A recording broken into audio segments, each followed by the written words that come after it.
Hey everyone, today I'm going to be showing you how to create this simple effect in After Effects. It's simply George Washington zoomed in with a border. It's going to reveal some very helpful but significant tips in After Effects. Let's get to it. The first thing I'm going to do here is I am going to delete both these layers and start over.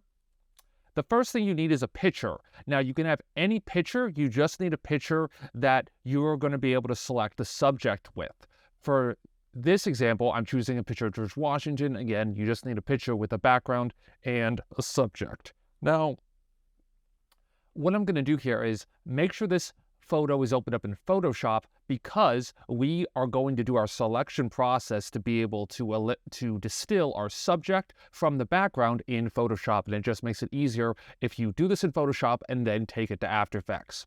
What I'm going to do here is with my background, with my flat picture opened, I'm going to duplicate it with Control or Command J. Then with the second layer, I'm going to click Select Subject here. Right now, this button is built into the new Photoshop edition. If you don't see it, you can press Control D to unselect. Press W for the quick selection tool up here. So with the quick selection tool selected, you should see another button for Select Subject, and it does the same thing. And again, when that's done, it should be pretty good.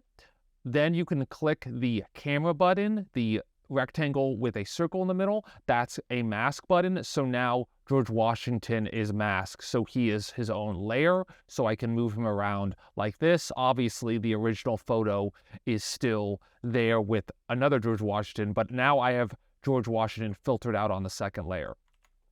Okay, and so now I'm going to save this as a PSD file. And so saving it as a Photoshop file will allow us to easily bring it into After Effects. I've already done that for the sake of this example, but make sure you save it. Then you want to go to After Effects and you want to open this and you want to drag it in to After Effects. This window that comes up is very important and something that you definitely need to think about when uploading your files into After Effects. So it wants us to know if we should put in this After Effects this Photoshop file as footage or composition. You want to do composition and you want to do editable layer styles. This way it will import, when I click on the composition twice, it will import all the layers of that Photoshop file. So now I have both my layers of the Photoshop file, which is really cool. So now what we can do here is we can add a few effects here.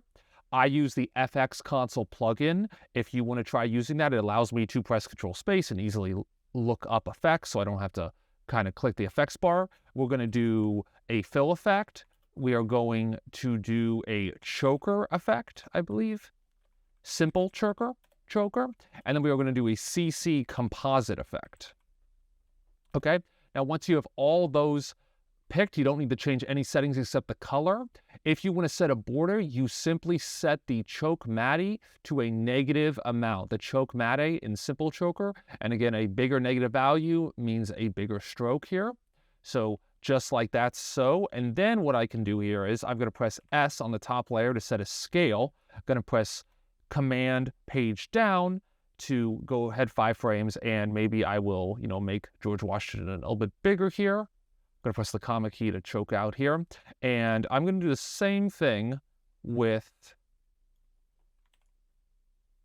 my background layer here. So they both kind of grow at the same time there. And so there you go. I have George Washington kind of scaling up Andy as a background. And again, the beauty of this layer is on the George Washington layer, I can do any other effect I'm possibly thinking of because I can just move George Washington. So if I wanted to rotate him slightly, I could do that too, because I have full control over George Washington. Of course, there's another George Washington behind him, but for the sake of this video, we're not worried about that, right? So then I can have him kind of have some fun here. Say, hey, I'm poking out at you. So I set some rotation keyframes. Shortcut for that is R. And again, this allows us to easily edit every single layer of our composition. We also could do the same thing we could select the table, and then we could be able to kind of move the table and make this image, what was originally image, more dynamic and kind of be a GIF, more moving. Hope you guys like this video, like and subscribe. If you have any questions, I'll answer them.